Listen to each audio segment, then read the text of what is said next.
Assalamualaikum warahmatullahi wabarakatuh. Kami dari kelompok 3 akan membahas materi mengenai cara menghindari akhlak tercela pergaulan remaja. Sebelum kami membahas materi, saya akan memperkenalkan nama anggota dari kelompok 3, yaitu Arfizah, Hana, Dani, Rifki, Nabiral, Rifa, Shirley, Sidki, dan Zian. Sebagai manusia yang beragama, sudah sepatutnya kita menghindari perilaku tercela dalam kehidupan sehari-hari, terlebih lagi di zaman sekarang ini, saat pergaulan bebas kian merajalela. Kita harus bisa menjaga diri agar tidak terseret dalam perilaku yang menyimpang, misalnya saja seperti seks bebas, mabuk-mabukan, mengonsumsi narkotika, berpakaian tidak sopan, dan sejenisnya. Semua itu tidak memberikan manfaat dalam kehidupan, sebaliknya justru menghancurkan diri sendiri. Kita juga berisiko dijauhi banyak orang, bahkan tak menutup kemungkinan kita harus berakhir di dalam jeruji besi. Tentunya kita tidak mengharapkan masa depan yang suram seperti itu kan? Nah, sebelum terlambat, yuk pelajari cara menghindari perilaku tercela dalam pergaulan remaja berikut ini. Berikut ini adalah cara menghindari akhlak tercela pergaulan remaja. Di antaranya yaitu meningkatkan kadar iman dan amal soleh, meningkatkan kualitas akhlak dan etika bergaul, mengatur waktu dengan baik, sering-seringlah introspeksi, selektif dalam memilih teman, utamakan pendidikan, harus punya prinsip, isi waktu luang dengan kegiatan yang positif, dan harus patuh terhadap orang tua. Cara yang pertama adalah meningkatkan kadar iman dan amal soleh. Menaruh kepercayaan secara tulus kepada Allah menjadikan manusia sebagai sosok insan yang memiliki visi dalam hidup, di mana visi ini selalu akan diperjuangkan dengan segenap usaha dan kerja keras sebagai rasa kepeduliannya terhadap kemaslahatan semua orang yang ada di sekitarnya. Dan berikutnya yang kedua, meningkatkan kualitas akhlak dan etika bergaul. Manusia adalah makhluk sosial sehingga dalam kehidupan pasti membutuhkan manusia lain. Agar dalam pergaulan antar manusia dan atau interaksi sosial tersebut bisa berjalan dengan baik, maka perlu disepakati adanya tata aturan yang harus dipatuhi bersama. Orang yang melanggar tata kehidupan sosial maka akan terkucil dari masyarakatnya. Untuk itu, remaja yang merupakan bagian dari anggota masyarakat harus menjaga kehidupan lingkungan masyarakatnya sehingga terwujud kehidupan yang harmonis. 3. Mengatur waktu dengan baik. Allah Subhanahu wa Ta'ala dalam Al-Quran banyak bersumpah dengan menggunakan kata yang memajukan kepada waktu. Misalnya Al-Asr, Al-Layl, Al-Duha, dan lain-lain. Ini menunjukkan bahwa umat Islam harus memperhatikan waktu. Dalam beraktivitas harus menggunakan kesempatan yang ada. Jangan sampai menunda-nunda suatu pekerjaan yang seharusnya dapat diselesaikan. Bahkan Nabi Muhammad SAW bersabda, An Ibni Abbasan radhiyallahu anhuma qala Nabi sallallahu alaihi wasallam ya Bagdani apauna fihi ma kabirun minan nasid duhan wa paragon.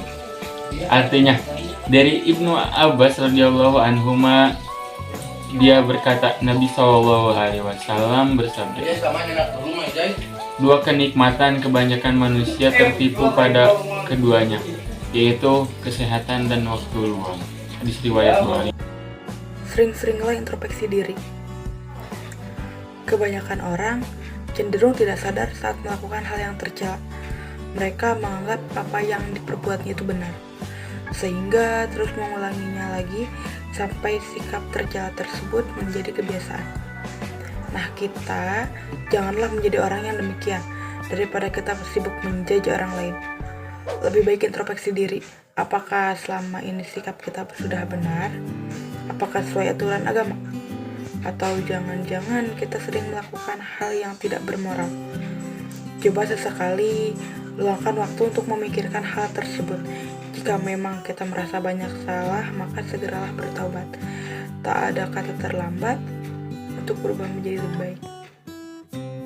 5. Selektif dalam memilih teman. Sejak memasuki era globalisasi, pergaulan remaja di Indonesia tampak semakin bebas dan jujur itu memilukan. Kita bisa melihat sendiri bagaimana perilaku para remaja yang seolah-olah sudah tidak peduli lagi dengan budaya timur. Pakaian mereka cenderung seksi, suka berpoya-poya, main ke klub, mabuk-mabukan, pacaran, dan dengan tanpa batas.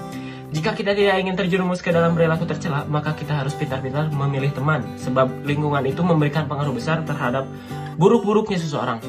Memang dalam bergaul kita tidak boleh membeda-bedakan teman, tapi jika kita ingin selamat, sebaiknya hindarilah orang-orang akhlaknya yang kurang baik. 6. Utamakan pendidikan. Fungsi pendidikan itu tidak hanya untuk mencari gelar dan pekerjaan semata, tapi juga untuk mendidik perilaku diri agar lebih beradab. Dalam artian, bisa membantu kita terhindar dari perbuatan menyimpang. Dengan kita bersekolah, maka wawasan kita akan semakin luas. Kita akan memperoleh ilmu yang bermanfaat untuk hidup, mulai dari ilmu agama, ilmu tentang hukum, sosial, dan sebagainya. Ilmu-ilmu tersebut secara langsung, secara tidak langsung akan membentuk diri kita menjadi seorang yang lebih baik. Jika kita sanggup mengamalkannya dengan sungguh-sungguh, tentu kita akan menghindari perilaku tercela. Harus punya prinsip. Untuk menghindari perilaku tercela dalam pergaulan, kita harus punya prinsip hidup yang kuat. Jangan mudah ikut-ikutan. Apabila kita sudah berprinsip menjadi orang yang baik, tidak mau mencuri, tidak membuli orang lain, dan tidak mabuk, maka peganglah prinsip tersebut dengan teguh. Ikuti tata hati kita, sekalipun teman-teman kita merayu, jangan didengarkan. Kita tidak perlu takut dibilang kuper atau tidak gaul. Biarkan saja mereka memanggil kita apa. Itu lebih baik daripada kita harus ikut-ikutan jadi orang yang berperilaku tercela.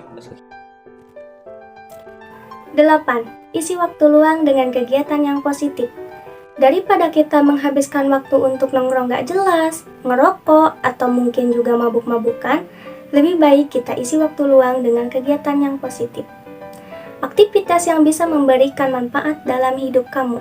Misalnya, membaca buku, mengikuti seminar, mendengarkan kajian agama, atau melakukan hobi seperti memasak, melukis, menulis, atau apapun yang kamu sukai. Semua itu lebih jelas menyenangkan, bahkan juga berguna untuk diri kita. So, semakin kita menjalankan aktivitas positif, maka berkumpul dengan orang-orang yang baik, maka resiko kita terjerat dalam perbuatan tercela juga akan makin terminimalisir. 9. Patuh terhadap orang tua. Usia remaja adalah masa-masa labil di mana mereka masih mencari jati dirinya, sehingga prinsip hidup yang mereka punya itu belum kuat dan masih bisa dipengaruhi oleh orang lain. Nah, untuk itu bagaimana cara kita untuk tidak terjerumus ke dalam hal buruk tersebut? Kita wajib menjalin hubungan baik dengan orang tua. Dengarkan apa yang mereka ucapkan, apa yang mereka katakan, dan jangan menjadi anak yang durhaka. Jangan hanya misalkan kita tidak diperbolehkan pulang malam, ataupun orang tua marah kepada kita langsung menjudge mereka sebagai orang yang jahat. No, itu tidak benar. Apapun yang dilakukan orang tua itu demi kebaikan kita. Ingat, jangan tukar posisi orang tua bersama teman-teman kita.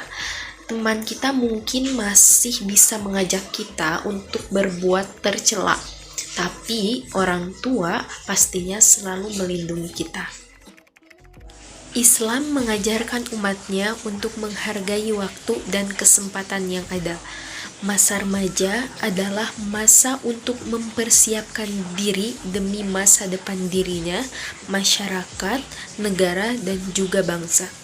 Untuk itu, kita sebagai remaja harus dapat menggunakan kesempatan dan waktu dengan sebaik-baiknya melalui kegiatan-kegiatan yang positif, hindari perbuatan-perbuatan yang tercela, dan jadilah pribadi yang lebih baik lagi. Itulah pembahasan materi mengenai cara menghindari akhlak tercela pergaulan remaja yang dapat kelompok kami sampaikan.